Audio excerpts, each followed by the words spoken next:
Bonjour tout le monde, donc séance du vendredi 24 avril 2020. Donc là, ça va être une série de cours sur la diversification d'un portefeuille.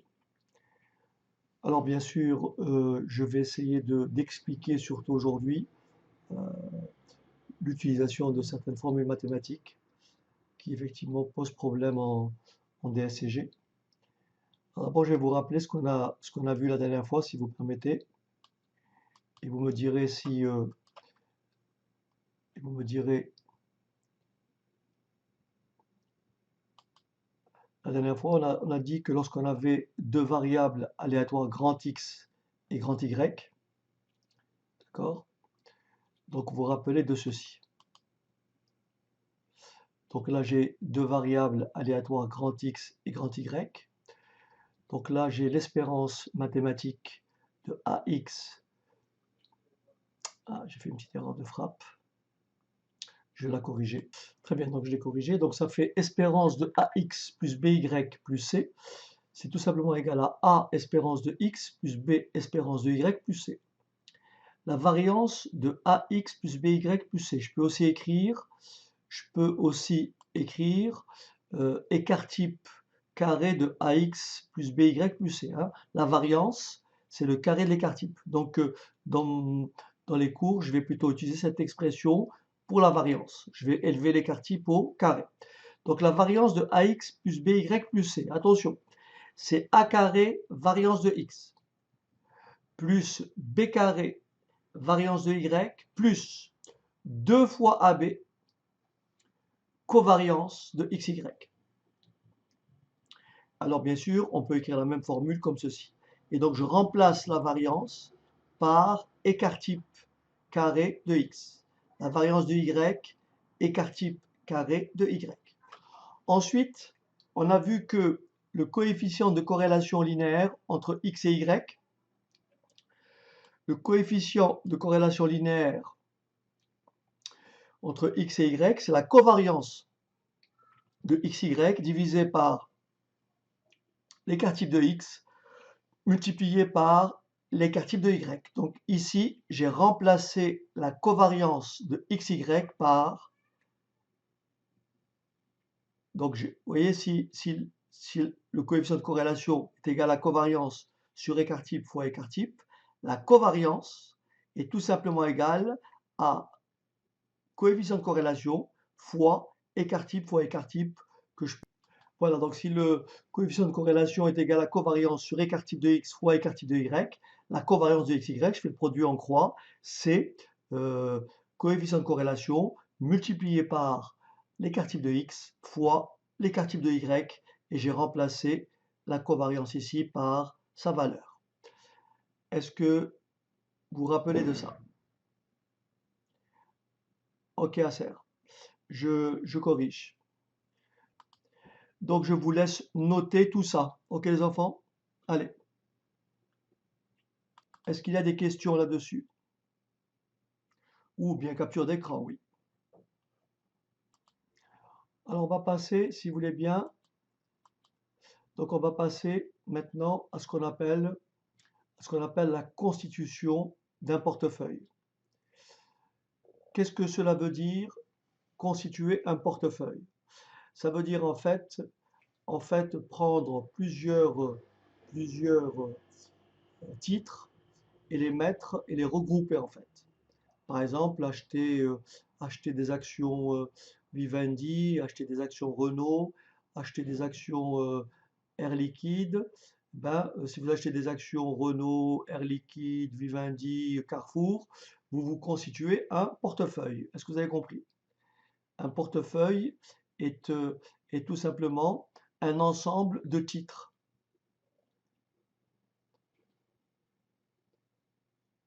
D'accord? Alors, un portefeuille, on le mesure, donc lorsque on a un titre, juste pour le vocabulaire, ce qu'on va utiliser comme terminologie, lorsque vous avez le titre I, on va mesurer sa rentabilité, je vais l'appeler RI. Donc quand je dirai R1, ça sera la rentabilité du titre 1. Vous m'arrêtez, hein? Vous m'arrêtez dès que vous ne comprenez pas, d'accord? Je vous dis, c'est l'aspect le plus difficile en fait. C'est pour ça que j'ai laissé ça pour la fin. Je vais me donner le temps matériel de tout vous expliquer en détail. Donc il y a quand même un aspect mathématique lourd, mais pour la clarté, je pense qu'il y a des moments, il va falloir faire un tout petit effort pour essayer de comprendre certains mécanismes, d'accord? Donc, j'appelle RI la rentabilité d'un titre. Et après, je vais utiliser la lettre P pour la rentabilité du portefeuille. Voyez. Donc RI, rentabilité du titre I, et RP, rentabilité du portefeuille P. Attention, RI, RP sont des variables aléatoires. RI, RP, donc R1, R2, R3, Rn, sont des variables aléatoires. D'accord? La rentabilité petit p, qui est composée de RI, qui est composée d'un certain nombre de titres I, est aussi une variable aléatoire. Lorsqu'on a une variable aléatoire grand X, donc ici, lorsqu'on a une variable aléatoire RI, on peut calculer son espérance mathématique, qui correspond à sa rentabilité moyenne du titre I, et bien sûr, on peut calculer son risque. On peut calculer son risque, c'est-à-dire l'écart type de RI. Et l'écart type de RI, je ne vais pas écrire écart type de RI, je vais écrire le signe de l'écart type, et je vais mettre l'indice I. Ça veut dire risque du titre I. L'écart type de la rentabilité du titre I. Est-ce que c'est bon? L'espérance de la rentabilité du titre I, et bien entendu, je vais l'écrire comment ça? Je vais l'écrire EI. Donc quand j'écris EI, c'est l'espérance mathématique de RI. Quand j'écris sigma I, c'est l'écart type de RI. Quand j'écris sigma I au carré, c'est la variance de RI. Quand j'écris sigma carré de P, c'est la variance de RP. Est-ce que ça va?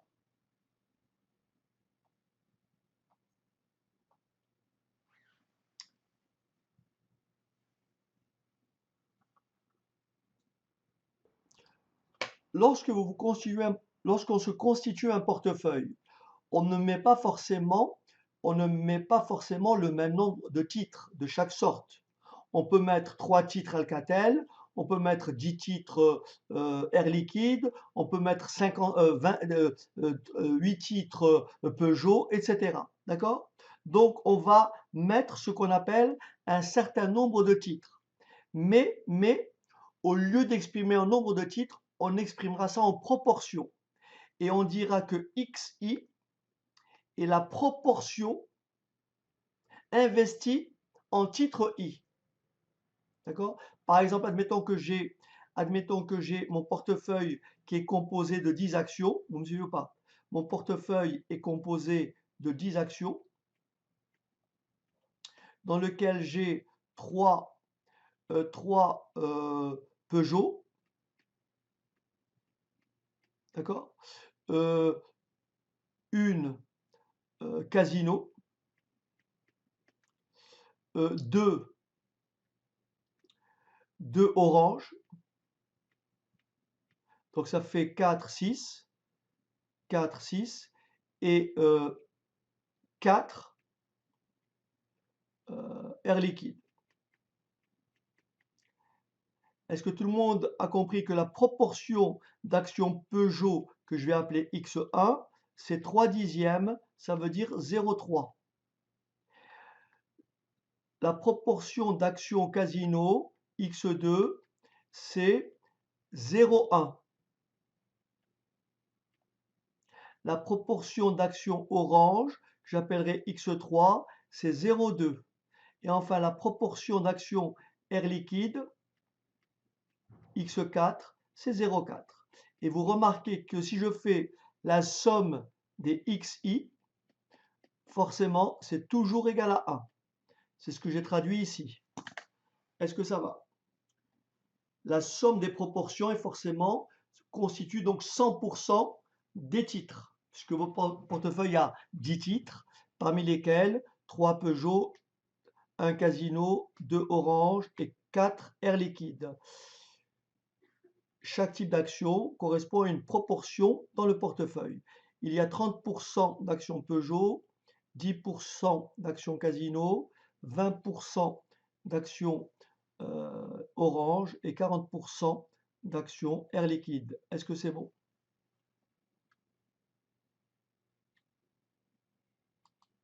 Donc là, le XI est une proportion investie en titres dans le portefeuille. Et bien entendu, la somme des XI doit toujours être égale à 1. Ensuite, pour la notation pour la covariance de RI-RJ, la covariance des rentabilités du titre I et du titre J, que j'écrirai comme ça, covariance RI-RJ, je vais simplement utiliser le signe de l'écart type, mais je mettrai les deux lettres I, J. Ça veut dire la covariance de la rentabilité du titre I et rentabilité du titre J, que j'écrirai comme ça. Voilà, c'est écrit là. Ensuite, pour ce qui est de, on l'a écrit tout à l'heure, il faut savoir que la covariance de IJ est égale au coefficient de corrélation linéaire IJ multiplié par le risque du titre I que multiplie l'écart type ou le risque du titre, la rentabilité du titre J. Et le risque du titre I, donc le risque de la rentabilité du titre I, c'est sigma I, et pour J, c'est pareil. Donc ça, c'est pour la notation. Donc c'est plus facile d'avoir une notation, surtout le cours, ça nous évite de nous égarer. Est-ce que tout le monde a compris la notation?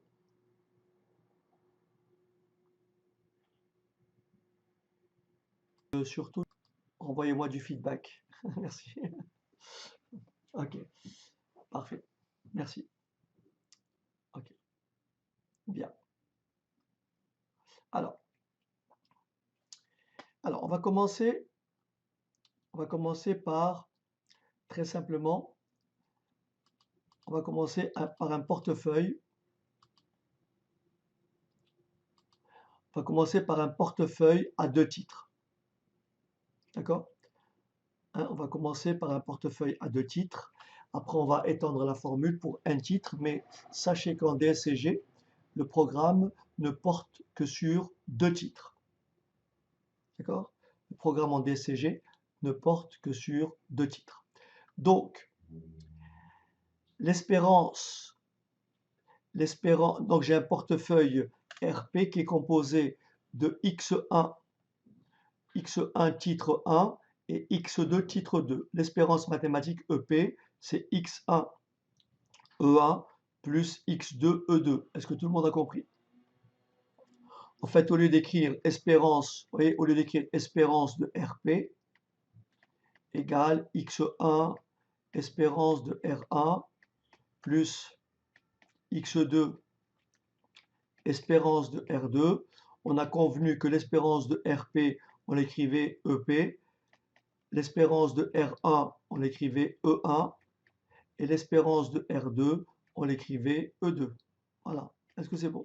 Voilà. Ça évite des écritures un peu lourdes. Donc ça, c'est pour l'espérance. Alors maintenant, on va calculer le risque. Donc le risque, comme je l'ai dit ici, le risque est mesuré par la variance. La variance de RI, on a dit qu'on l'écrivait comment? On l'écrivait écart type carré de I. Ça, c'est la variance. Donc la variance de la rentabilité du titre 1, on l'écrira écart type 1 au carré. Donc la variance du portefeuille. La variance du portefeuille, c'est, on applique les formules de tout à l'heure. Je vous rappelle la formule qu'il faut connaître impérativement. les formules que je vous avais montrées tout au début, que je vous remontre. Regardez l'espérance. Regardez la variance, comment on la calcule. C'est a carré, variance de x, plus b carré, variance de y, plus 2 fois ab, covariance de xy. C'est pour ça que ça, c'est impératif. Il faut bien connaître cette formule, ou celle-ci c'est la même, et celle-ci, sachant que ρ est égal à ça. C'est impératif. OK. Alors, donc on se remet ici. Donc ici, la variance du portefeuille, donc c'est a carré, x1 carré, sigma 1 carré, plus x2 carré, plus, attention, 2 fois x1, x2, et ça, rappelez-vous, ça, c'est la covariance, ça, c'est la covariance, rentabilité du titre 1 et rentabilité du titre 2. Voilà. Et bien sûr, on sait que la covariance, la rentabilité du titre 1 et 2, c'est le coefficient de corrélation linéaire multiplié par le risque du titre 1 fois le risque du titre 2, ce que j'ai traduit ici. 2x1, x2, et on remplace ça par ça. Voilà. Est-ce que ça va?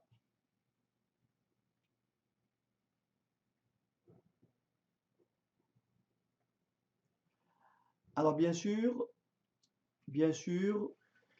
là pour le moment, je n'ai apporté aucun élément nouveau par rapport au formulaire que vous avez devant vous.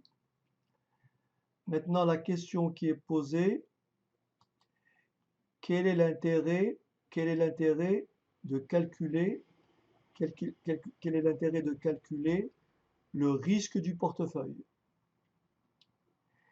Quel est l'objectif d'un gestionnaire de portefeuille? Quel est son objectif? Un gestionnaire de portefeuille, qu'est-ce qu'il va faire? De portefeuille au pluriel. Qu'est-ce qu'il va rechercher? Mieux que ça, Kim, le mesurer, d'accord, mais aussi, oui, non, mais pas tout à fait.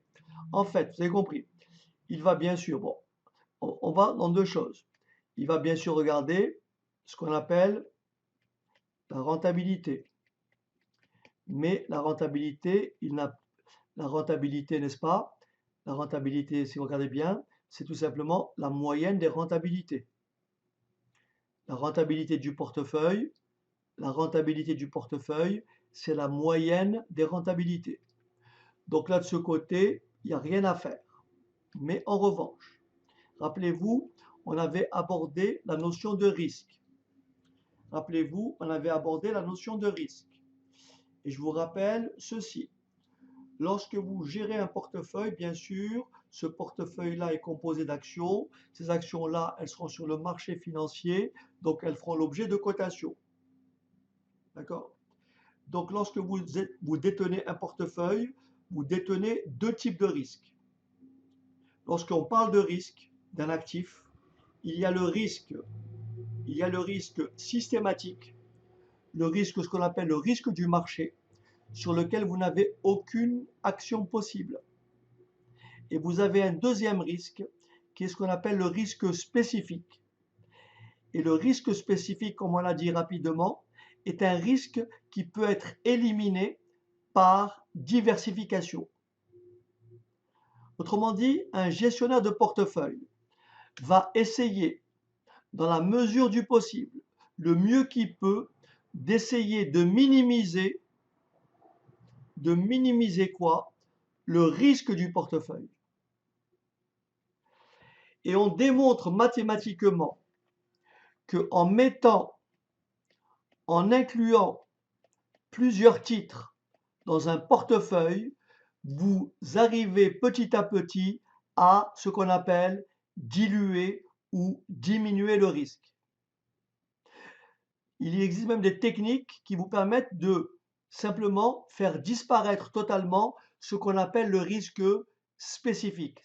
Le risque spécifique, c'est ce qu'on appelle le risque diversifiable. Le risque diversifiable, c'est un risque que vous pouvez réduire, voire éliminer par diversification. Est-ce que vous m'avez compris?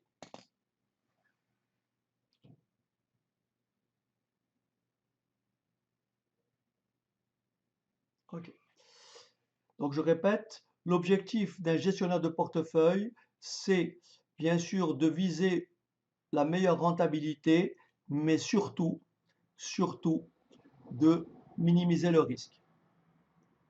Donc en fait, il va constituer un portefeuille dans cette optique-là, dans une optique de dilution du risque. Vous connaissez tous le vieil adage, ne pas mettre ses œufs dans le même panier. Vous n'allez pas constituer un portefeuille en achetant par exemple 40 actions Peugeot. Votre portefeuille n'est pas diversifié. Parce que si Peugeot coule, ben votre portefeuille il coule avec. D'accord? La diversification ne joue pas non plus lorsque vous mettez dans un portefeuille des actions, par exemple, qui ont la même connotation économique, autrement dit, qui portent sur le même marché. Donc, essayez un tant soit peu d'avoir des actions, je dirais, de nature un peu différente. Mais tout ça, on va le voir après. OK?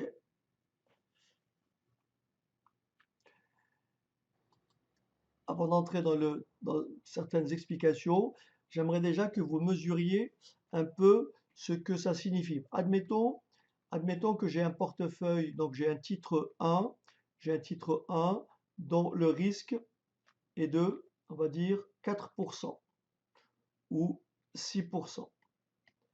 J'ai un titre 2 dont le risque est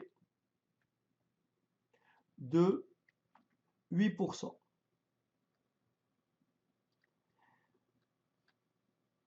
Admettons que je mette ici une proportion, je vais mettre ici une proportion, je vais mettre 50 pour x1 égale x2 égale 50%. Autrement dit, je vais mettre 50%, je vais prendre 50% du titre 1 et 50% du titre 2. Vous me suivez jusque-là?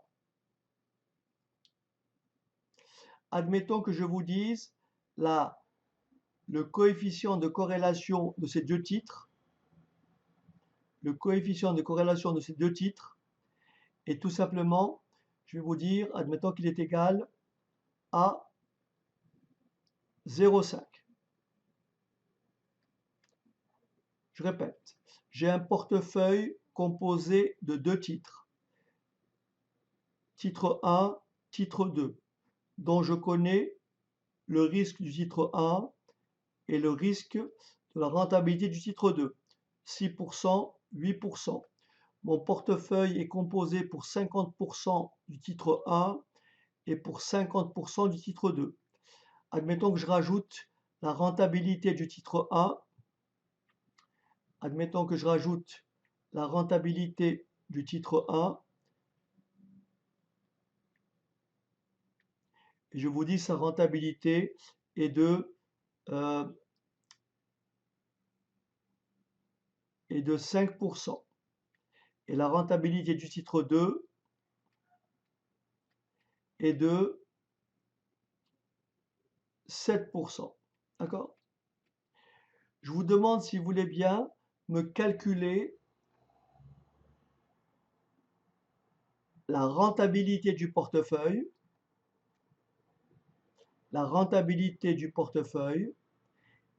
et le risque du portefeuille. D'abord ça, et après on va calculer le risque du portefeuille en prenant la racine carrée. Allez-y. Espérance du portefeuille, c'est 0,6, c'est bien. Alice m'a dit 0,37. J'attends vos réponses. Alors, donc ici, on va calculer. Alors, j'ai pris un ρ égale à 0,5. On va voir lorsqu'on va le modifier tout à l'heure. Donc ici, nous avons, j'applique RP. RP, donc l'espérance, bon, l'espérance de P, c'est facile, c'est 0,5 que multiplie l'espérance de 1, c'est 0,05, plus 0,5 que multiplie l'espérance du titre 2, c'est-à-dire 0,07. Et comme c'est une moyenne pondérée, comme c'est le même coefficient de pondération, donc c'est la moyenne arithmétique tout simple, ça fait 7 et 5, 12, donc ça fait du 6%. Est-ce que ça va? Donc là, il n'y a pas de problème. Ça fait du 6%.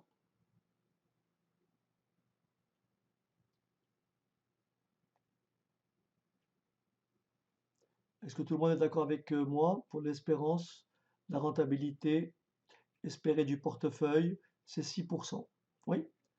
Maintenant, je passe maintenant au risque du portefeuille.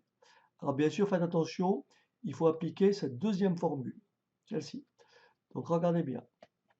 Je vais donc écrire le risque du portefeuille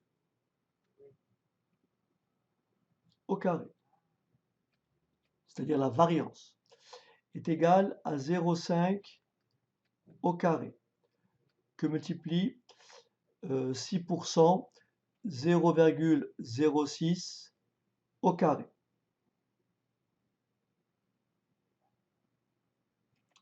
plus 0,5 au carré, que multiplie 0,08 au carré, plus 2 fois x1, 0,5, fois x2, 0,5, fois ρ, 0,5,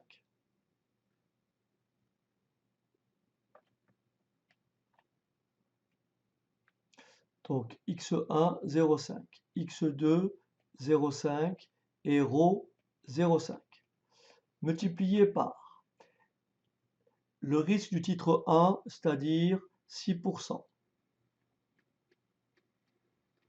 qui multiplie le risque du titre 2, c'est-à-dire 0,08. Est-ce que quelqu'un peut faire cette opération complète et me dire combien ça fait?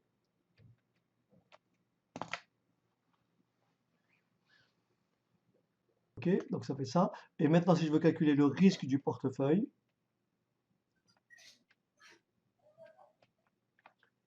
racine carrée de ça. Donc là, en pourcent, ça fait... il y a 2 zéros ici ouais. Oui. Ok. Ça fait 0,06. Donc ça fait du 6%. Ok. D'accord. Donc on regarde bien que, la diversification ici, le portefeuille diversifié, vous permet effectivement de limiter le risque du titre 2 qui est de 8%, n'est-ce pas?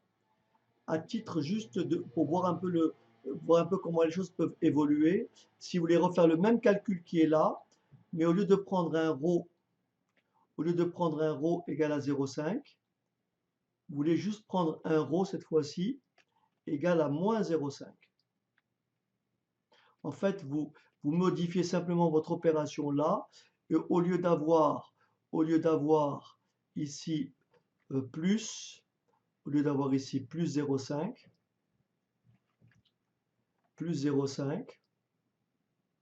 vous allez avoir ici un signe moins. Donc en fait, je vous demande de me faire le calcul en modifiant ici Donc au lieu de mettre ici plus, vous gardez le 0,5 ici, mais vous mettez moins devant.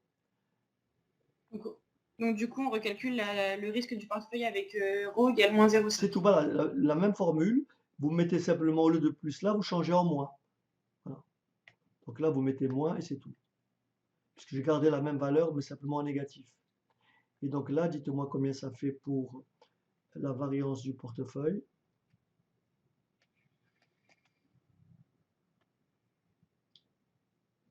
Donc là, ça fait du 0,37%.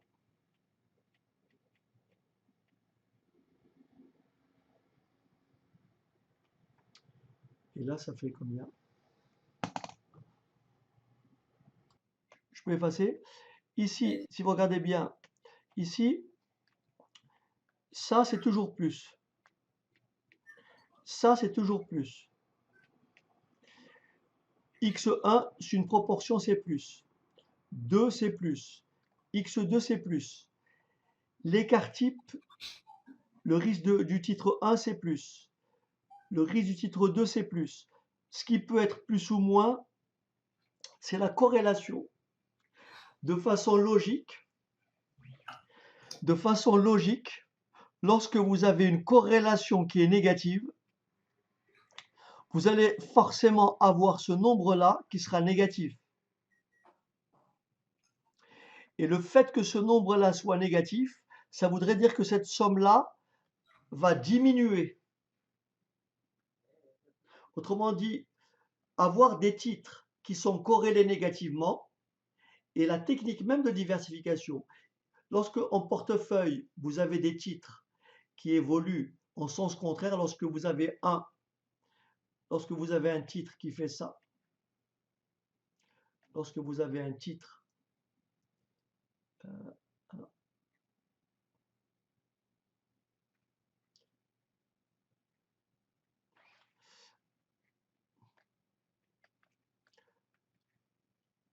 lorsque vous avez un titre qui fait ça,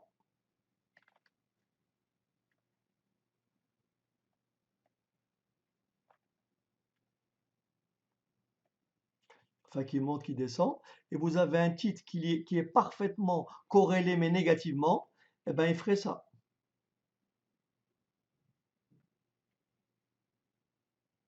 Vous voyez, ça c'est des titres qui sont corrélés négativement, mais quasiment en -1. Donc là, la diversification peut vous mener à trouver, c'est ce qu'on va voir tout à l'heure mathématiquement, on peut être amené à trouver un risque égal à 0. Pourquoi? Parce que vous avez des titres qui sont corrélés négativement. Donc une corrélation négative, ça peut être une bonne chose, parce que là, vous voyez que si ρ est négatif, cette valeur-là est négative. Et si cette valeur-là est négative, là c'est plus et là c'est plus, la somme vous fera une valeur inférieure à ce que vous avez au départ. Si vous avez ça au départ, vous rajoutez une quantité négative, vous diminuez le risque. Donc du coup, une corrélation négative, ça permet de diminuer le risque d'un portefeuille, c'est ça? Une corrélation négative, on va voir même qu'on peut quasiment éliminer le risque quand on a deux titres, en théorie. D'accord? On va le montrer mathématiquement. On va le faire tout de suite. On va voir là où la corrélation, là où la diversification ne sert à rien, c'est lorsque ρ est égal à 1. Qu'est-ce que ça veut dire ρ égale 1? Qu'est-ce que ça veut dire ρ égale 1? Ça veut dire que les titres sont parfaitement corrélés l'un et l'autre. Qu'est-ce que ça veut dire deux titres parfaitement corrélés? Ça se traduit comment graphiquement? Admettons que j'ai des axes. Vous me suivez ou pas? J'ai des axes. Bon, par rapport au graphique tout à l'heure, des titres parfaitement corrélés par rapport au schéma tout à l'heure, c'est quelque chose qui ressemblerait à ça. Des titres parfaitement corrélés. Vous avez un titre comme ça. Je fais ça à peu près. Hein. Ok. Et vous avez un second titre qui fait ça.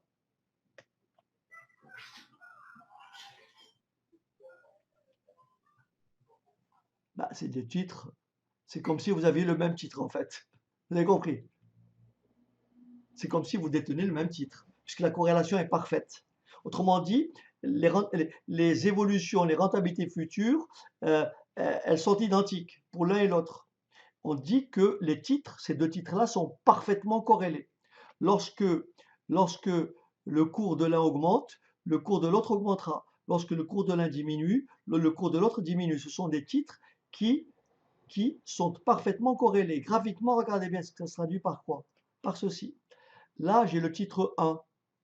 Là, j'ai le titre 1 que j'appelle l'action A. Et là, j'ai l'action B. Admettons que je relève les rentabilités de A et de B. Et dans le temps, rentabilité de A et de B, je représente ça par un nuage de points. Avec une corrélation parfaite, on l'a vu, le nuage de points sera parfaitement aligné. Vous êtes sûr que les titres seront sur cette droite. Là, on l'a déjà vu, là, la corrélation, elle est parfaite. Donc là, vous lisez par exemple la rentabilité du titre A, et là, vous avez la rentabilité du titre B. Et donc là, vous avez une corrélation parfaite. Autrement dit, ils sont tous sur la même droite. Et on va voir pourquoi une corrélation égale à 1 n'apporte rien en termes de diversification. Regardez. Posons ρ égale 1. Posons ρ égale 1. Ρ égale 1. Cette expression, elle devient quoi? Elle devient le risque du portefeuille est égal à sigma A x1 carré, sigma 1 carré, plus x2 carré, sigma 2 carré, plus, n'oubliez pas que j'ai posé ρ égale à 1. Donc ça me fait 2x1, x2, sigma 1, sigma 2. Qu'est-ce que ça vous évoque, cette écriture? Qu'est-ce que ça vous évoque, cette écriture? Ça vous rappelle quoi?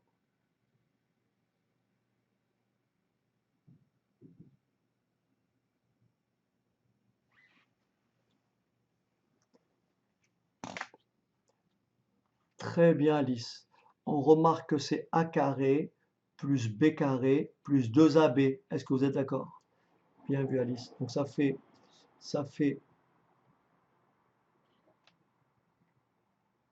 donc la variance du portefeuille égale, ça c'est A carré et ça c'est B carré.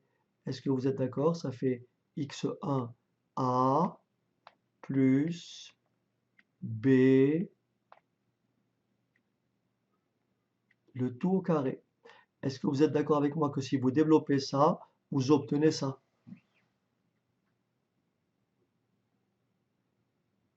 Vous êtes d'accord? Ça, c'est bien A plus B au carré. C'est A au carré plus B au carré plus 2AB. Et donc, la racine carrée de sigma 2, c'est sigma P. Comme ce nombre-là est positif et ce nombre-là est positif, sa racine carrée, c'est un nombre positif et ça me fait x1 sigma 1 plus x2 sigma 2. Donc la conclusion, c'est quoi? Si ρ égale 1, je fais ici ma phrase, si la corrélation entre les deux titres est parfaite, si ρ égale 1, si ρ égale 1, alors le risque du portefeuille, le risque du portefeuille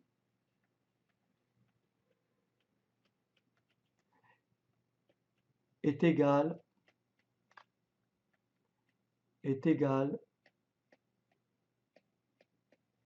à la moyenne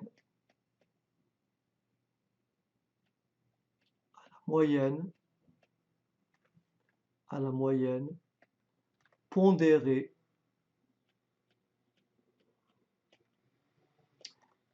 des deux risques.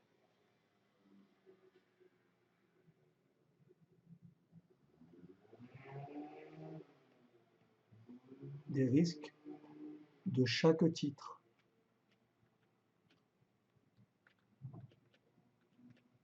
Ça veut dire que si j'ai un portefeuille, si j'ai un ρ égal à 1 et que le portefeuille A a un risque de 6% et que le portefeuille B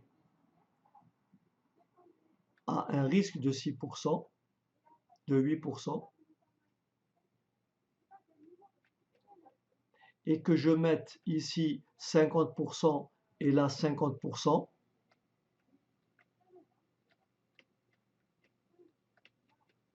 et bien le risque du portefeuille, c'est tout simplement la moyenne des deux. 6 plus 8 divisé par 2, c'est-à-dire 7%.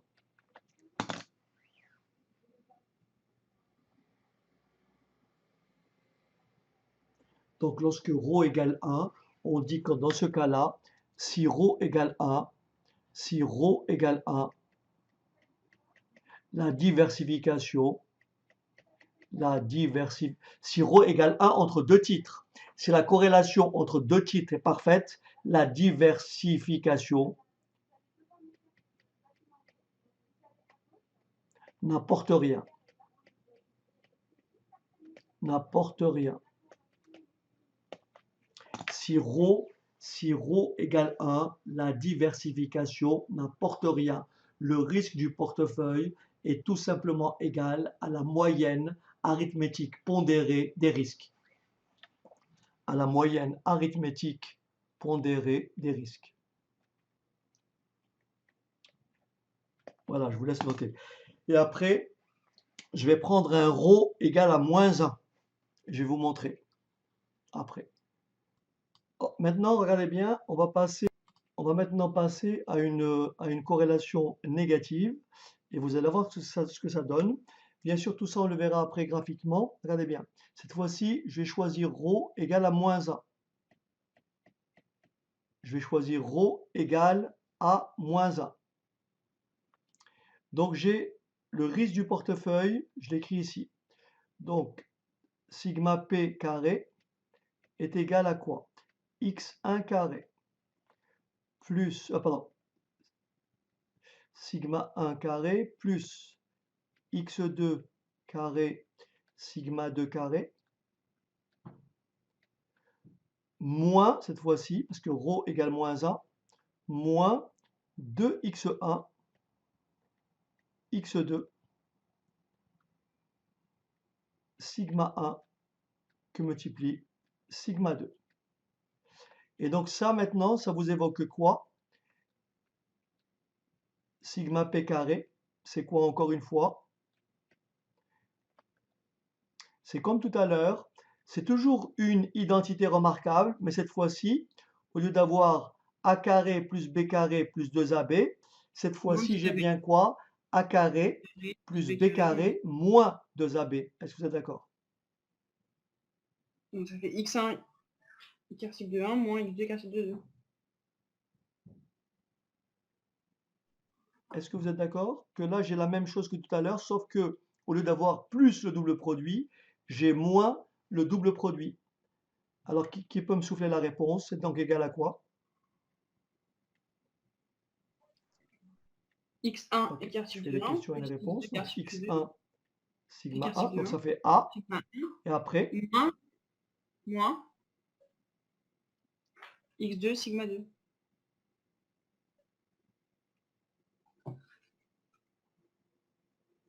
Et le tout au carré. Est-ce que ça va?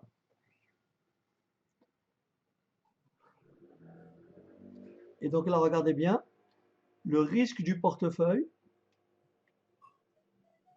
est égal à 0 si et seulement si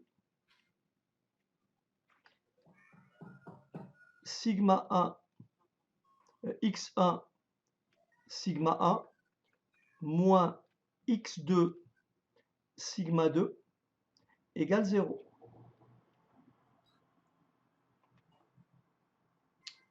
Je résous cette équation et j'exprime x1 en fonction de x2.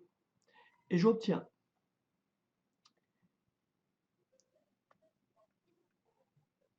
x1 sigma 1 égale x2 sigma 2. Ce qui veut dire concrètement, pour que le portefeuille ait un risque nul, il suffit que sigma 2 soit égal à x1 que multiplie sigma 1 sur sigma 2.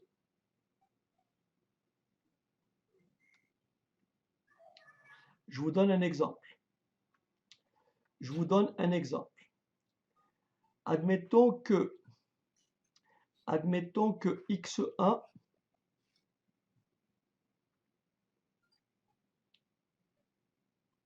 pardon, je veux plutôt calculer oui, sigma 2, ok. Admettons que je vous dise le risque du portefeuille 1,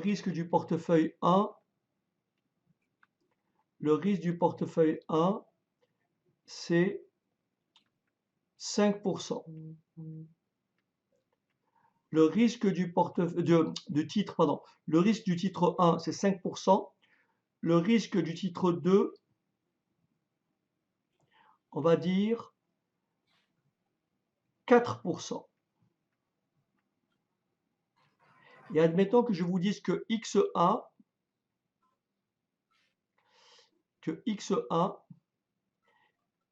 est égal, par exemple,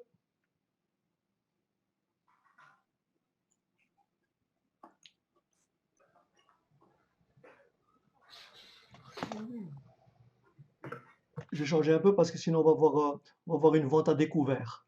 Alors je vais éviter ça. Donc sinon on va avoir une vente à découvert. Donc ici je vais changer. Je vais prendre plutôt 5%. Et je vais prendre ici pour le titre 2, je vais prendre plutôt 8%. Sinon c'était possible, mais sinon on va se retrouver avec une vente à découvert. Donc ici 8%. 8%. Donc, et le titre 1, je vais dire, il est composé x1, c'est 37,5%. D'accord?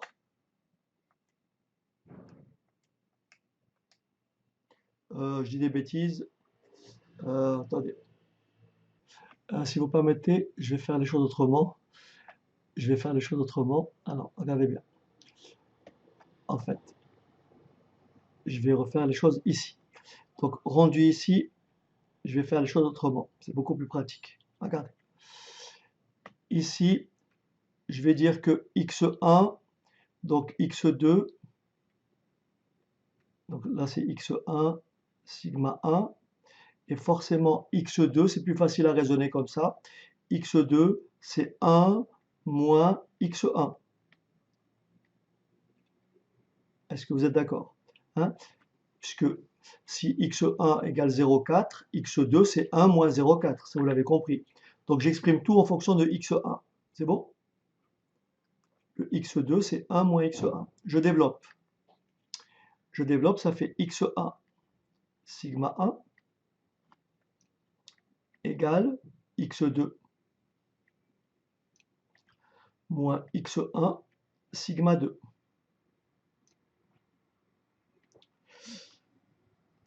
Ce qui équivaut, je passe tout de l'autre côté, ça me fait donc x sigma 1 plus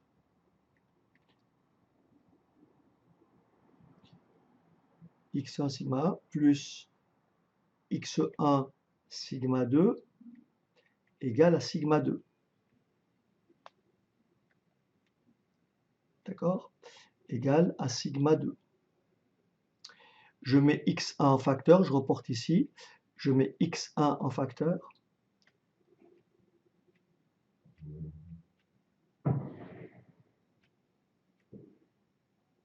Et ça fait sigma 2.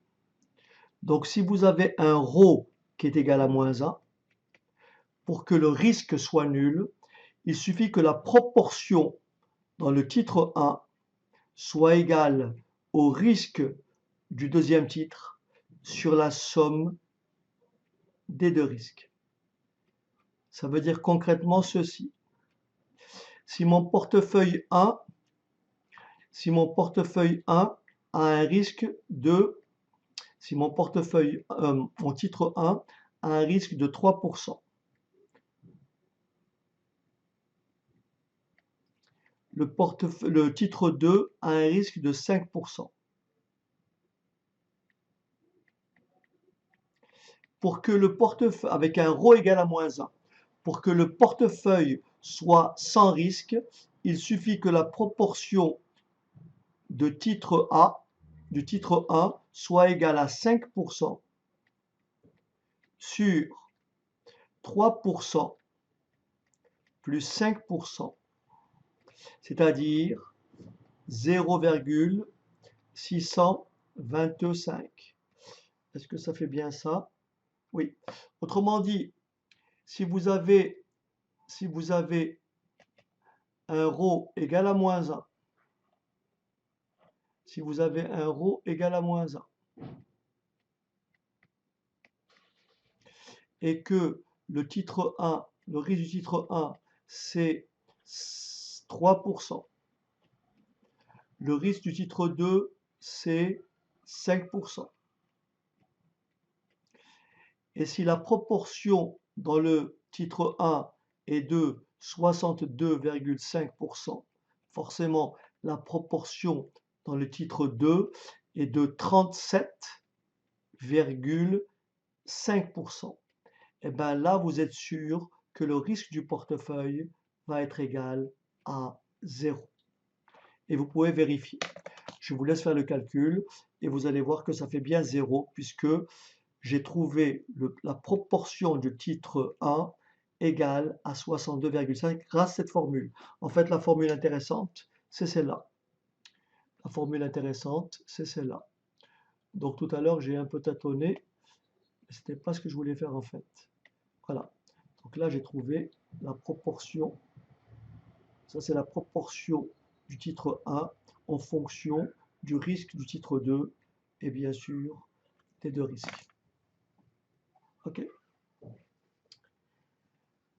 Est-ce que vous avez compris?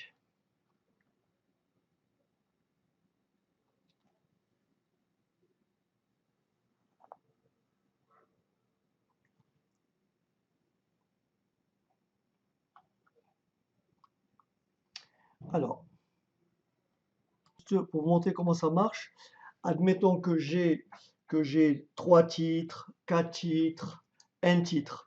C'est pour vous montrer comment fonctionne en fait cette formule. Alors, bon, ça c'est, vous n'êtes pas obligé de retenir ça, hein, mais admettons que j'ai 3 titres. Donc en fait, pour trouver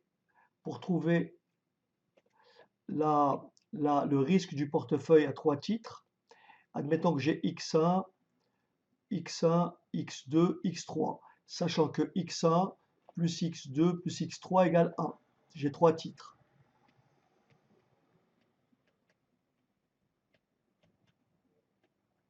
Donc le risque du portefeuille à 3 titres, ça serait ceci, regardez bien. Ça serait, c'est le même principe. C'est X1 carré, sigma 1 carré, plus X2 carré, sigma 2 carré. Je vais utiliser plutôt cette formule-là. Plus X3 carré, sigma 3 carré, plus 2 fois X1, X2, sigma 1, covariance 1, 2, plus 2 fois X1, X3, covariance 1, 3, plus 2 fois X2, X3, covariance 2, 3. Voilà pour 3 titres.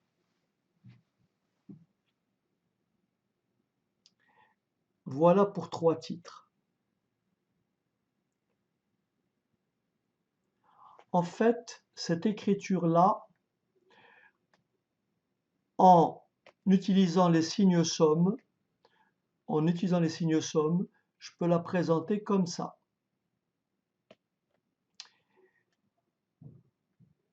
Le risque du portefeuille, c'est somme, somme. I varie de 1 à 3. Je fais ce cas-là. Hein. Et J varie de 1 à 3. Et là, j'écris XI, XJ, covariance de IJ. Si vous appliquez cette formule ici, vous retrouvez exactement ce qui est écrit là. Je vous l'explique. Alors bien sûr, j'ai fait une petite vidéo sur les signes somme, si ça vous intéresse. Vous tapez somme, somme simple, somme double, et vous aurez toutes les explications. Mais je vous explique. D'abord, I égale 1. Vous voyez, I égale 1. Ensuite, quand I égale 1, vous passez en revue. J égale 1, J égale 2, J égale 3. Je commence. I égale 1. Regardez bien. I égale 1. Ça fait, allez, je mets en jaune. I égale 1. Je commence. X1. Chaque fois que je vois I, je mets 1. Attention, J, il va faire 1 à 3. Parce qu'on commence I égale 1, après je fais J jusqu'à 3. Après I égale 2, je fais J jusqu'à 3. Après I égale 3, je fais J jusqu'à 3. Alors, I égale 1. Donc ça fait X1. Alors bien sûr, j'ai commencé I égale 1. X1. Alors XJ, c'est X1, 1, 1, puisque I c'est 1 et J c'est 1. Plus, je garde toujours I à 1. Donc X1, c'est le J qui va passer à 2. X2, sigma 1, 2. Ensuite, le I est toujours à 1. X1. Et le J passe à 3. X3. Sigma 1, 3. Maintenant, j'ai épuisé I égale 1, j'ai fait J1, 2, 3. Je passe maintenant à I égale 2. I égale 2. Ça fait donc X2. Et J est égal à 1. X1. Covariance 1, 2. Et ça continue. Je vous explique. Lorsque les indices sont égaux, voyez, 1, 1, x1 fois x1, ça devient x1 au carré. Ça vous donne ce terme-là. Lorsque vous calculez la covariance de 1, 1, je vous l'ai expliqué, c'est pareil que la variance de 1. Donc ça se traduit par la variance de 1. Ensuite, vous avez ici x1, x2, x1, x2, covariance de 1, 2. Mais vous dites, mais il y a le 2 ici. Ah oui, mais le 2 ici, il vient de là. Regardez, x1, x2, x2, x1. Covariance 1, 2, covariance 2, 1, c'est la même chose. Covariance 1, 2, covariance 2, 1, c'est la même chose. C'est pour ça que ça fait 2 fois. Et ainsi de suite. Voilà. C'est juste pour vous montrer que ça peut s'écrire comme ceci. OK? Encore une fois, oubliez ça si c'est trop compliqué pour vous. Encore une fois, si vous êtes intéressé par le signe somme, j'ai même écrit juste après une écriture plus générale. Voilà. Là, c'est pour un titre. Voilà, pour un titre. Donc, il y a deux cas. Soit I égale J. Lorsque I égale J, ça fait xi carré variance de I. Et lorsque I est différent de J, c'est la somme. Voilà, donc vous n'êtes pas obligé de retenir ça, mais je tenais quand même à vous le montrer. OK. Alors, on va se poser. Je vais juste reprendre tout à l'heure à propos de lorsqu'on avait lorsqu'on avait une corrélation négative égale à -1. Donc, je reprends un peu le calcul parce que c'était un peu brouillon tout à l'heure. Donc, si je pars de ρ égale -1, ρ égale -1, on a dit que cette écriture-là devient sigma p carré égale x1 carré sigma 1 carré plus x2 carré sigma 2 carré moins 2x1 x2 sigma 1 sigma 2. D'accord? Et on a dit que ça, c'était une identité remarquable. D'accord? Et donc, ce qui me donne sigma p, ce qui me donne sigma p carré est tout simplement égal à, euh, à x1 sigma 1 moins x2 sigma 2 et le tout au carré. Et on a dit que le risque total est égal à 0, donc le risque du portefeuille est égal à 0, si et seulement si x1 sigma 1 moins x2 sigma 2 égale 0. D'accord? Voilà. Donc on avait écrit ça. Et ensuite on peut remplacer x2 par, on peut remplacer x2 par 1 moins x1. Donc x2 égale 0. Je développe, ça fait x1 moins 1 plus x1, pardon, x1 moins sigma 2. Je distribue x1 moins sigma 2. Donc x1 moins sigma 2, moins par moins plus x1 fois sigma 2 égale 0. Je mets x1 en facteur, ça fait x1 facteur de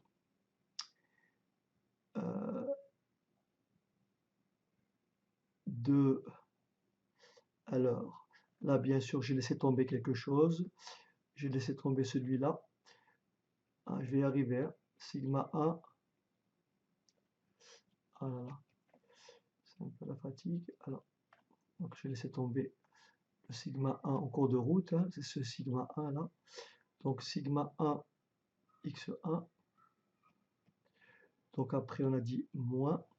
Et donc là ça me fait sigma 1 x1 moins tout ça. Donc ça fait sigma x1 facteur de sigma 1 plus sigma 2 égale, je passe le moins sigma 1 de l'autre côté, égale sigma 2. Ah, décidément, égale sigma 2. Et donc je tire x1 est tout simplement égal à sigma 2 sur x1, sigma 1 plus sigma 2. Et de la même façon, je peux trouver forcément que x2, puisque la somme des deux fait 1. Donc x2 est forcément égal à sigma 1 sur sigma 1 plus sigma 2. Voilà. Donc voilà, un portefeuille dont le ρ égale à -1 composé dans ces proportions vous donnera un risque total égal à 0. Bien. Alors pour aujourd'hui, maintenant on va aborder ce qu'on appelle un thème très important, le portefeuille à variance minimale. Donc le portefeuille à variance minimale.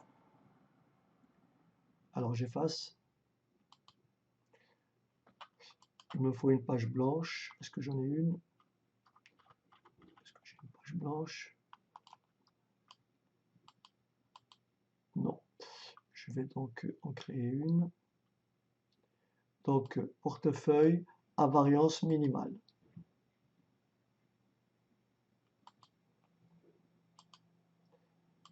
Okay.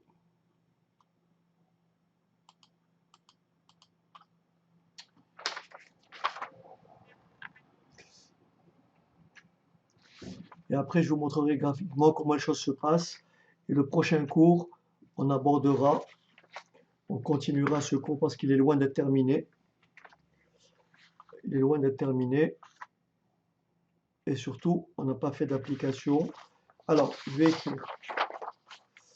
Je vais écrire donc portefeuille à variance minimale. Portefeuille à variance minimale. C'est-à-dire le minimum de variance. On va donc déterminer la proportion de titres dans un portefeuille, proportion de titres dans un portefeuille pour minimiser la variance. Le risque du portefeuille. Alors, il faut vous accrocher un petit peu les filles, hein, les garçons aussi. Alors, le risque du portefeuille, c'est la variance du portefeuille qui s'écrit comme ceci. Variance du portefeuille égale. J'aurais pu écrire les formules toutes faites, mais je trouve que c'est beaucoup mieux de les découvrir en même temps. Donc, la variance du portefeuille, c'est quoi? C'est x1 carré. On l'a écrit tout à l'heure. Donc ça, il faut vraiment connaître cette écriture. x1 carré. Variance du portefeuille du titre 1 au carré. Plus x2 carré. Variance du titre 2. Plus 2 fois x1 x2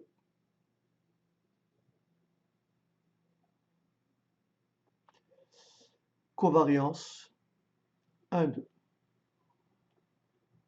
Vous savez que x1 plus x2 est égal à 1, ce qui veut dire que logiquement, x2 est nécessairement égal à 1 moins x1. Donc, je vais remplacer x2 par exprimer x2 en fonction de x1. Donc ça me fait x1 carré sigma 1 carré plus x2, c'est 1 moins x1, mais au carré. Sigma 2 au carré plus 2 fois x1. Et on remplace x2 par 1 moins x1.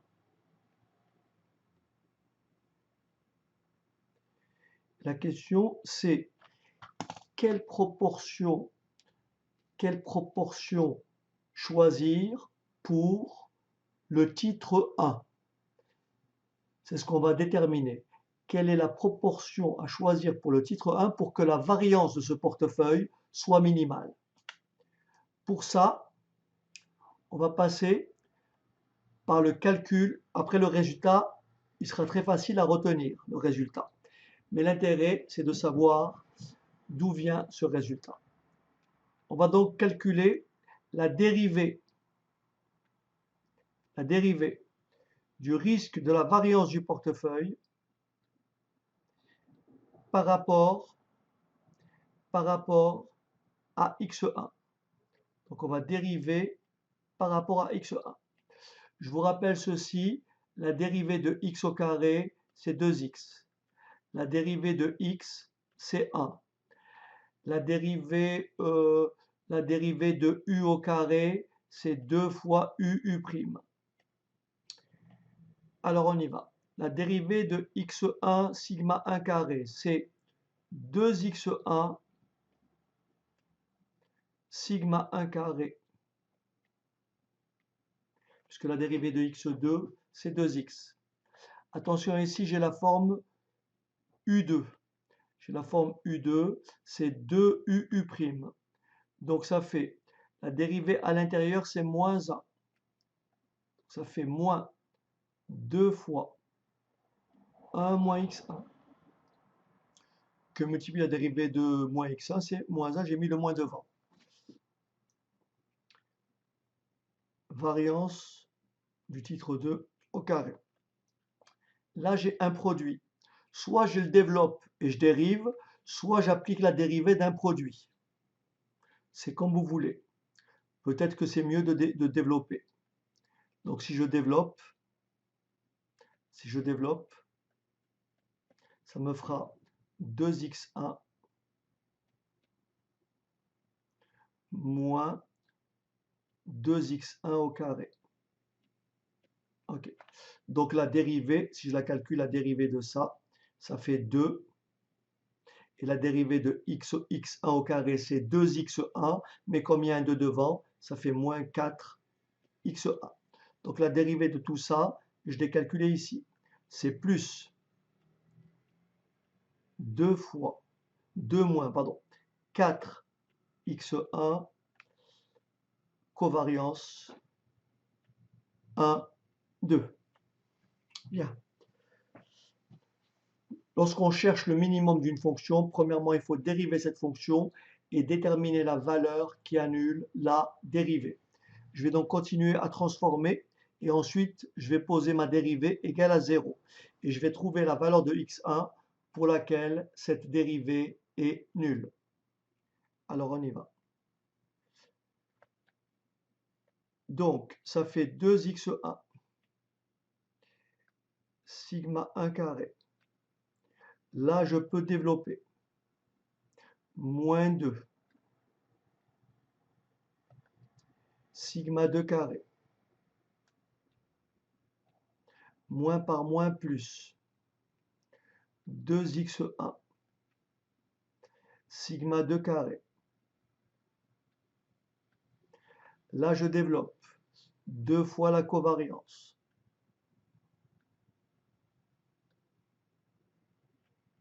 Moins 4x1 fois la covariance. 1, 2. Très bien. Je pose tout ça égal à 0. Je pose ma dérivée égale à 0. Là j'ai 2, là j'ai 2, là j'ai 2, là j'ai 2 et là j'ai 2. Je peux tout mettre sur 2. Mais comme j'ai égal 0, ça me laisse. Encore une fois, j'ai posé ma dérivée égale 0. Donc je divise tout par 2. Ça me fait x1 sigma 1 carré moins sigma 2 carré plus x1 sigma 2 carré plus covariance 1, 2 moins, je divise tout par 2, 2 x1 sigma 1, 2. Et tout ça égale à 0. Hein, j'ai posé ma dérivée égale à 0. Et je vais essayer de trouver la valeur de x1 qui annule la dérivée. Je mets donc x1 en facteur. Je mets x1 en facteur. Ça fait x1 facteur de sigma 1 carré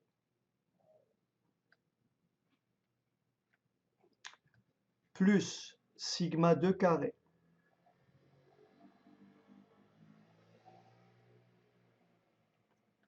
moins 2 fois covariance, titre 1, titre 2, moins sigma 2 carré plus covariance 1, 2. J'espère ne n'avoir rien oublié. Je passe ça dans l'autre membre. Ça me fait x1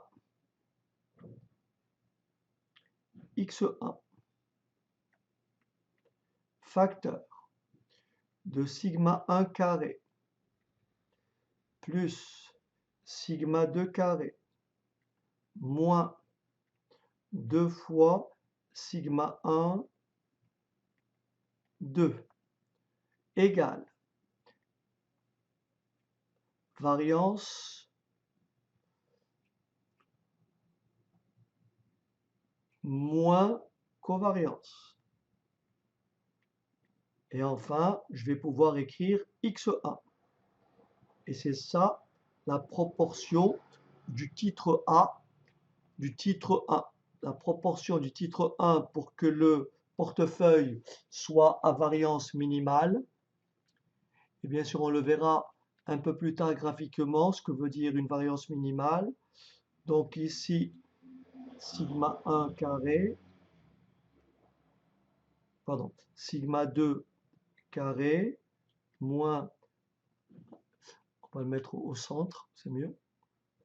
Alors, donc sigma 2 carré, moins covariance 1, 2, sur sigma 1 carré, plus variance du titre 2, moins 2 fois la covariance. Voilà le portefeuille à variance minimale. Je vais vous donner... Voilà. C'est ça qu'il faut retenir. Je vous donne juste l'application suivante. Donc, je vous donne un portefeuille qui est composé de 2 titres. Je vous donne un portefeuille qui est composé de 2 titres. Donc, le risque, la variance du portefeuille 1, pardon, un portefeuille qui est composé de 2 titres, le risque du titre 1, la variance du titre 1, sigma 1,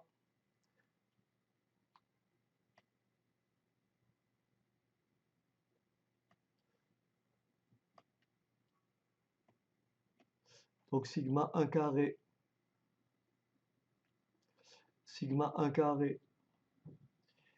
égale à 0,6, 0,60%. Sigma 2 carré égale à 0,40%. Et la covariance sigma 1, sigma 2 est égale à moins 0,50%. Question, calculer, déterminer la proportion de titre 1 et de titre 2 pour avoir une variance, pour avoir la variance minimale.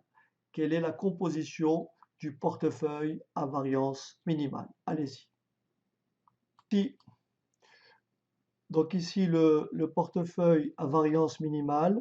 Donc, on va calculer la proportion donc, du titre 1. Alors, on va donc appliquer la formule. Nous avons donc x1. Alors, x1 est tout simplement égal. Donc là, on va garder puisqu'on a des pourcents partout. Donc, on va garder la même unité. Donc, x1 est égal à 0,4 moins la covariance du titre 1, 2, c'est-à-dire moins 0,5, le tout divisé par 0,6 plus 0,4 moins 2 fois moins 0,5. Ça tombe juste, je crois. Hein. Ça fait 0, enfin je pense. Ça fait combien au juste? Pardon. Donc ici, ça fait effectivement 0,45, soit 45% dans le titre 1 et 55% dans le titre 2. Hein. Je remplace sigma 2 carré 0,4 moins 0,5 sur sigma 1 carré 0,6 plus 0,4 moins 2 fois la covariance. Ok, donc 45% dans le titre 1 et 55% dans le titre 2. Maintenant, avant la prochaine fois, on va aller un peu plus loin, mais aujourd'hui, on peut quand même, j'ai suffisamment de temps pour vous expliquer certaines choses. Regardez bien. Est-ce que je peux effacer? Est-ce que je peux effacer? Oui. Non. Ok. J'aimerais vous expliquer des choses visuelles. Regardez bien. Lorsque je prends une fonction du type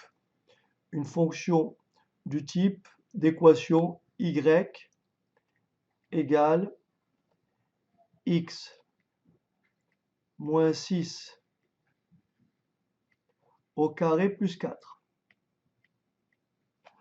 On appelle ça une équation quadratique, ou tout simplement c'est ça représente, c'est l'équation d'une fonction trinôme du second degré. Si je la représente graphiquement, j'ai ce qu'on appelle en x des valeurs. J'ai ce qu'on appelle en x des valeurs. Il faut bien comprendre ça, parce qu'en fait, c'est des choses qui sont jamais éclaircies. Donc, c'est un manque dans ce que vous lisez dans les littératures à gauche et à droite. Donc là, vous avez x et là, vous avez y. Vous voyez, là, c'est le x et là, c'est le y. Si vous représentez cette courbe-là, vous obtenez quelque chose qui ressemble à ceci. En fait, quelque chose qui ressemble à ceci.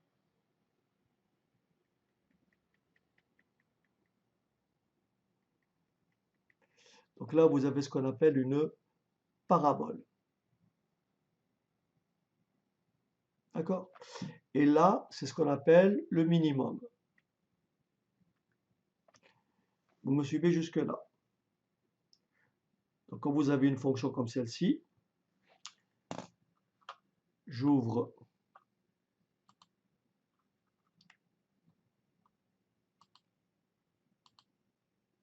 une nouvelle fenêtre. Je prends une nouvelle fenêtre. J'entre ma fonction ici, celle que je viens de donner, y égale, d'accord? Y égale, il faut bien comprendre ça, y égale x moins 6, x moins 6 au carré plus 4. Ok. Vous obtenez une parabole. Et donc son minimum, vous le voyez bien, son minimum,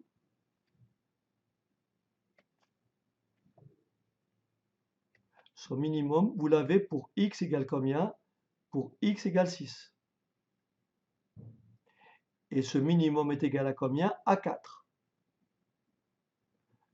Est-ce que c'est clair? Donc là, c'est l'axe des x. Et là, c'est l'axe des y.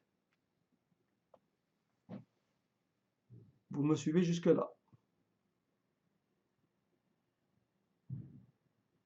Ok. Maintenant, si je prends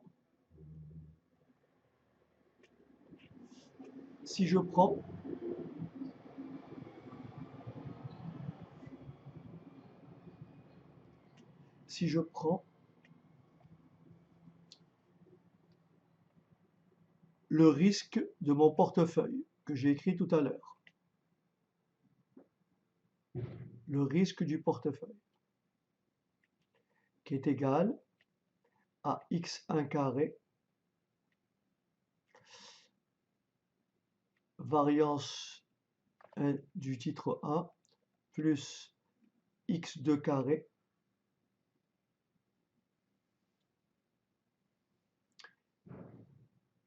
variance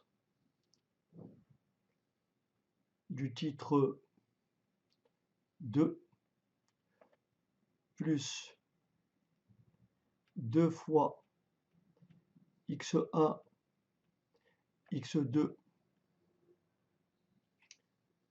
covariance de 1, 2. D'accord?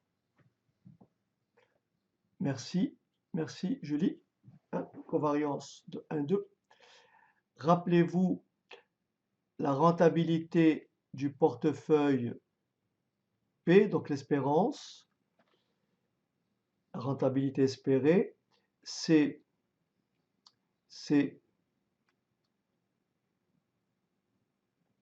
X1 espérance 1 plus X2 espérance 2. D'accord? Bien sûr, sachant que le X2, je peux le remplacer dans toutes mes équations par 1 moins X1. Donc, au lieu d'avoir X2 ici, je vais avoir 1 moins X1. Autrement dit, je peux avoir ici EP égale X1 E1 plus 1 moins X1 E2.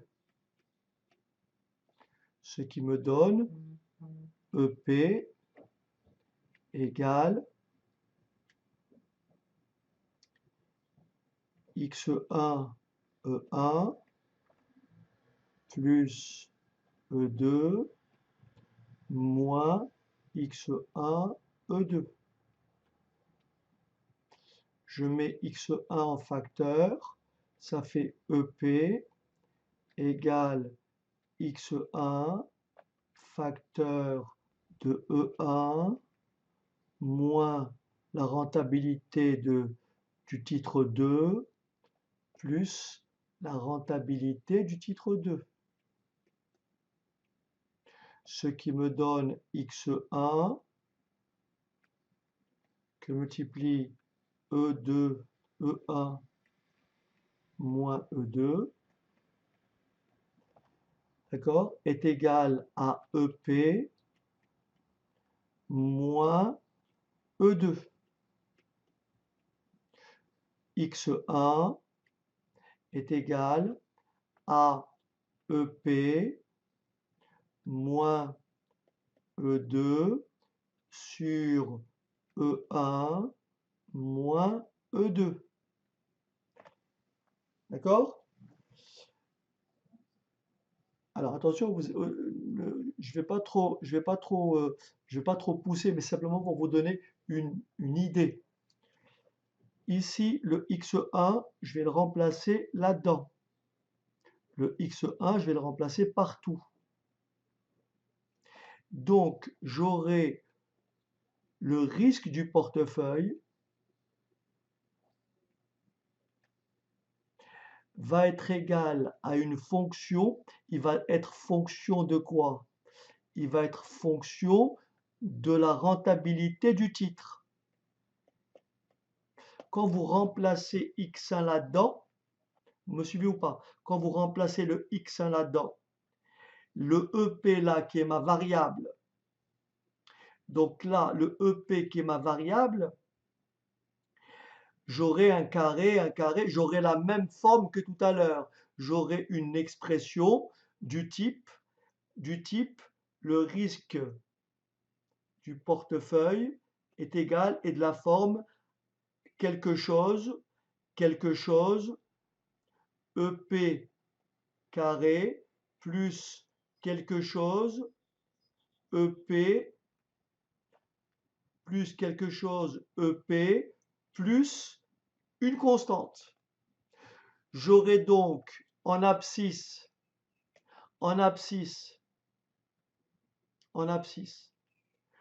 vous allez avoir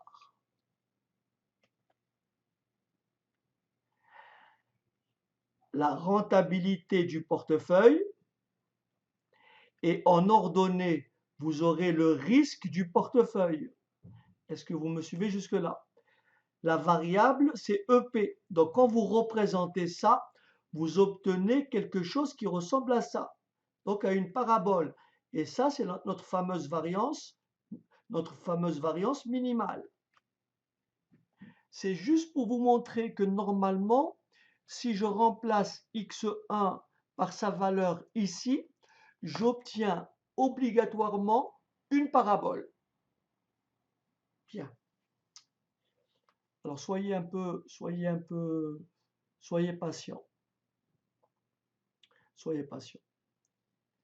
Bien. Je dis ça, c'est-à-dire que si je m'amuse à donner à E1 une valeur, je donne à E1 une valeur, je donne à E2 une valeur. D'accord?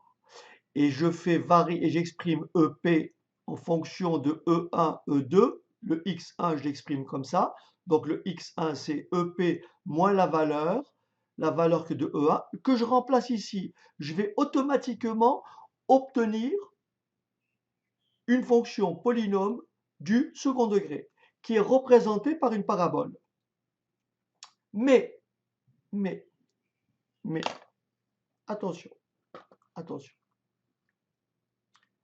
Si je prends un portefeuille,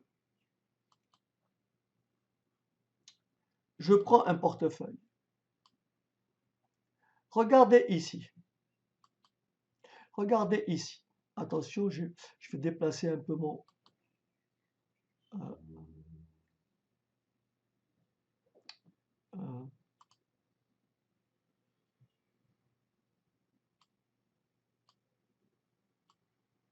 Est-ce que vous voyez tous le tableau là? Je vais vous l'expliquer. Je vous explique. Regardez.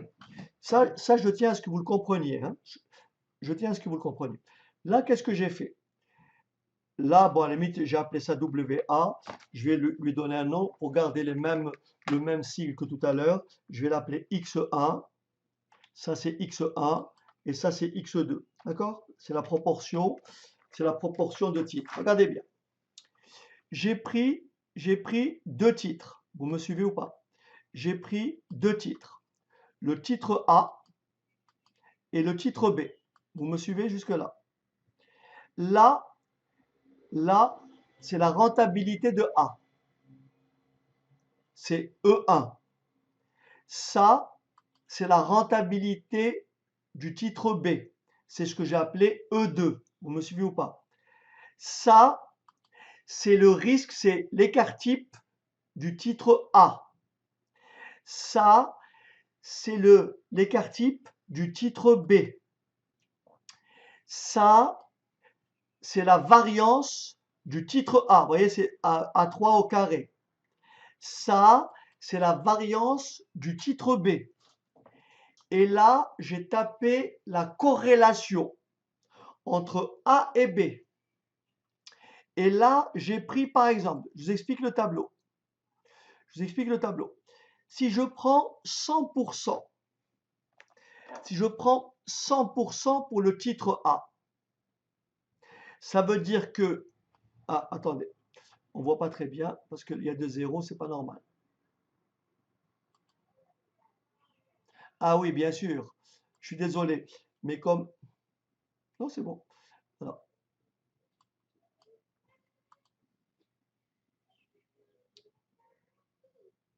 okay. Alors, si je prends 100% pour le titre 1, ça veut dire que le titre 2, sa proportion, c'est 0%.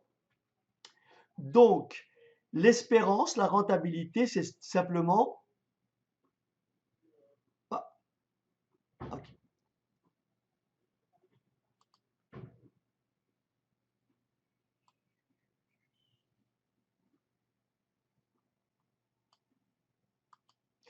Alors, pourquoi il y a... J'ai dû modifier quelque chose. Alors, j'ai modifié quelque chose. Alors, donc A6. Donc, il y a un problème au niveau de la... Voilà. Voilà, je vais faire tout ça. Comme ça, on est sûr. Et là, pareil. Je vais juste rajouter... Voilà. Donc, en toute logique, regardez bien. En toute logique, si j'ai 100% dans le titre 1, il est normal que l'espérance du titre A soit égale à celle de A. Il est normal que le risque du titre A soit égal à ce risque-là. Je peux en rajouter un peu ici pour que vous voyez. Voilà. Vous voyez, c'est le même risque. Si je prends le titre 2, 100% pour le titre 2, la rentabilité moyenne, c'est 2,7. C'est celle de B, 2,7%. Et le risque, c'est bien sûr celui de B. Et la variance, c'est celui de B. Est-ce que c'est bon? Et là, après, j'ai modulé 90%, 80%, forcément, 40%. Donc là, à chaque fois, j'ai calculé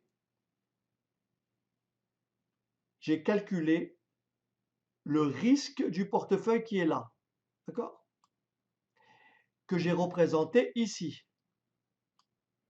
Vous voyez que j'ai représenté ici.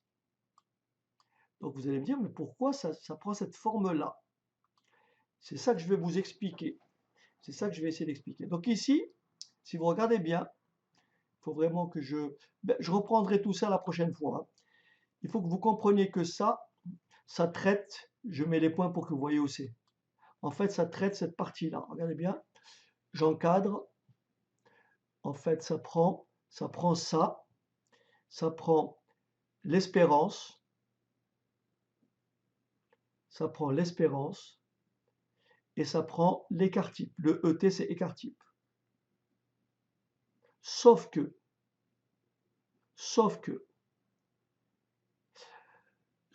c'est pas une parabole, c'est une fonction, c'est la fonction réciproque. Je vais vous l'expliquer juste après. Regardez, en fait, ici, ce que vous lisez ici, là en abscisse, c'est le risque, c'est sigma P, c'est le risque du portefeuille. Et en ordonnée, c'est la rentabilité du portefeuille. Autrement dit, ce portefeuille-là, il a 4% de risque pour une rentabilité inférieure à 1%. Est-ce que vous me comprenez? En fait, ici, j'ai représenté tous les portefeuilles possibles. Bien sûr, pas tous, mais en faisant varier la proportion de titre 1 et de titre 2. Vous voyez, 50-50, 60-40, etc. Est-ce que tout le monde a compris déjà symboliquement la figure qui est là? Alors bien sûr, je vais revenir là-dessus la prochaine fois, mais j'aimerais simplement vous montrer pourquoi en fait, pourquoi je n'ai pas cette courbe-là, pourquoi je n'ai pas une parabole comme je l'avais dit précédemment. Et ça, je tiens à vous l'expliquer. Regardez, là, je n'ai pas ça. Tout simplement parce que j'ai inversé l'écriture. Quand vous avez ce qu'on appelle ici, vous avez ce qu'on appelle, on appellera ça après la fameuse frontière efficiente. Bon, j'en parle pas aujourd'hui, mais simplement en abscisse, vous avez le risque du portefeuille et en ordonnée, vous avez la rentabilité du portefeuille. Pour avoir une parabole, il faudrait que en abscisse, vous ayez la rentabilité du portefeuille et en ordonnée le risque du portefeuille. Si vous rentrez E et vous rentrez sigma P, vous aurez une parabole. Vous permettez, je vais vous le montrer. Regardez bien. Je vais vous le montrer avec mon calcul de tout à l'heure. Alors attendez. Et après, je vous libère. Je tenais à faire ça, mais la prochaine fois, je prendrai un peu plus de temps pour vraiment aller au fond de tous ces calculs, hein. Je vous montrerai ça tranquillement la prochaine fois. Donc ici, si vous permettez, je reviens à ce qu'on a dit tout à l'heure. Pourquoi j'ai pas... Qu'est-ce que j'ai dû toucher? Alors, attendez. Faut que je retrouve ma... Ah, j'avais pas coupé. Très vite dit, ça mérite donc une explication plus approfondie la prochaine fois. Donc là, vous avez vos deux courbes, la première et la deuxième qui est inversée. Là, j'ai coupé l'enregistrement, tant pis. Ok, voilà. Je vous dis donc, passez un bon week-end. Et au fait, est-ce qu'il y a des nouveaux? Est-ce qu'il y a des personnes qui sont arrivées entre-temps? Bon week-end à vous, monsieur. Allez, bon week-end à vous et à très bientôt. Allez, tenez bon. Ah oui, Raphaël, ok, je vais corriger. Ok. Allez, à bientôt.